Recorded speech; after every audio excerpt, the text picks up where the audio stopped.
महोदय, जब तक अहिंदी भाषी हिंदी को हृदय से स्वीकार नहीं करते, तब तक वह राष्ट्रभाषा का स्थान नहीं पा सकती। और यह तभी हो सकता है जब वे यह समझें कि इसमें इनका भी योगदान है और उन्होंने इससे केवल लिया ही नहीं बल्कि इसे कुछ दिया भी है और उन पर कोई दूसरी भाषा लादी नहीं गई है, बल्कि यह उनकी ही भाषा है।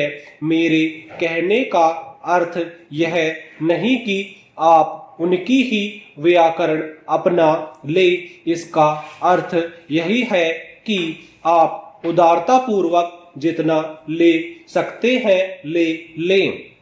भाषा इसी प्रकार बन सकती है, यह भी आवश्यक नहीं है कि उसको स्वीकार करने पर आप वही लिखना आरंभ कर दे, परंतु जो भी वे लिखें उसको आप गलत न समझें। आज किसी भी भाषा का रूप वही नहीं है जो उसके प्रारंभिक काल में था, उसमें परिवर्तन होता रहता है।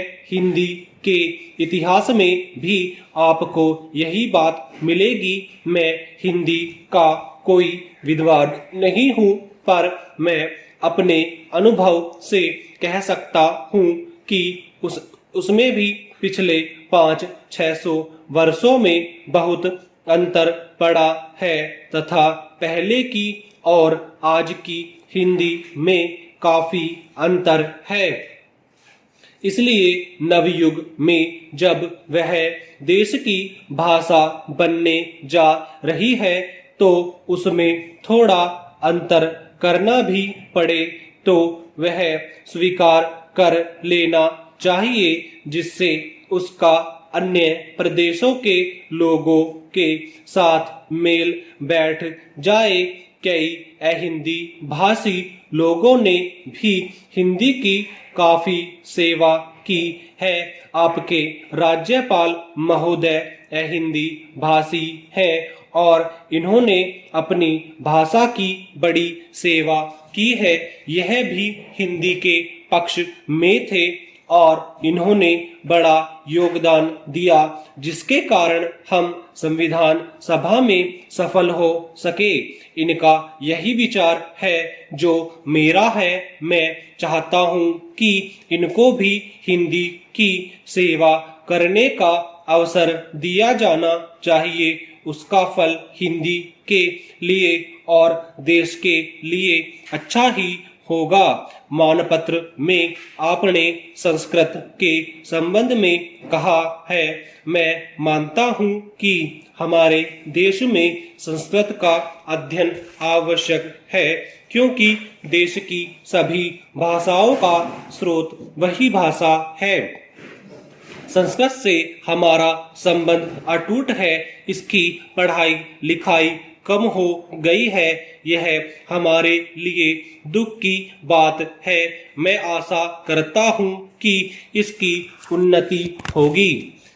महोदय, मैं अपने बारे में कहता हूँ, जब मैं छोटा था और कॉलेज में पढ़ रहा था तब रूस और जापान के बीच युद्ध छिड़ा। उस समय समाचार पत्रों में जापान के संबंध में बहुत सी बातें छपा करती थी। उनमें एक बात यह भी थी कि जापान में सुमेरिया जाति के लोगों ने अपने सब अधिकार वहां के राजा को दे दिए थे। उसके बाद जापान बड़ी उन्नति कर सका।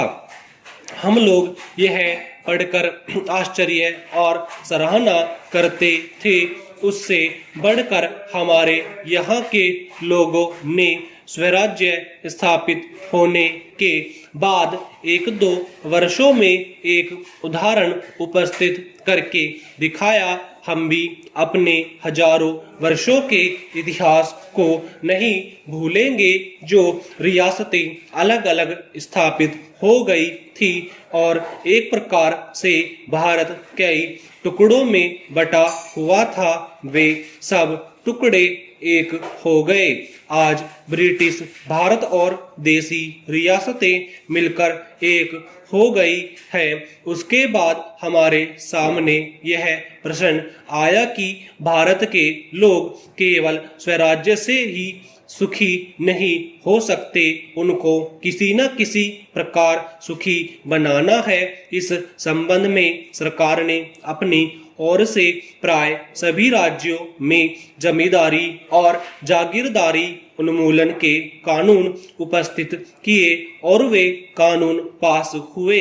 प्रसन्नता की बात तो यह है कि बहुत से स्थानों में कानून उन लोगों की स्वीकृति से तथा उन लोगों की सलाह से पास किए जिनकी जमींदारी और जागीरदारी समाप्त हो जानी थी।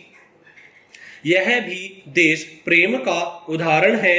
उन लोगों ने अपनी संपत्ति का त्याग इसलिए किया कि उससे सारे देश को लाभ पहुँचे।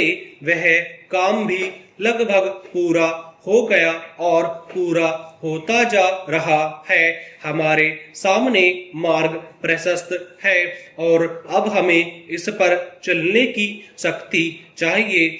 हम में परस्पर कभी कभी इस प्रकार की संकुचित धार्मिक अथवा सामाजिक भावना देखने में आती है, जिसके कारण कभी कभार लड़ाई झगड़े हो जाते हैं। हम इस चीज को भी दूर करने का प्रयत्न कर रहे हैं। हमारे संविधान में स्पष्ट बता दिया गया है कि चाहे किसी भी धर्म का क्यों न हो, किसी भी जाति का क्यों न हो, इस देश में सबको समान अधिकार है। गरीब से गरीब आदमी को भी वही एक वोट देने का अधिकार है जो कि राजा साहब को है या मुझे।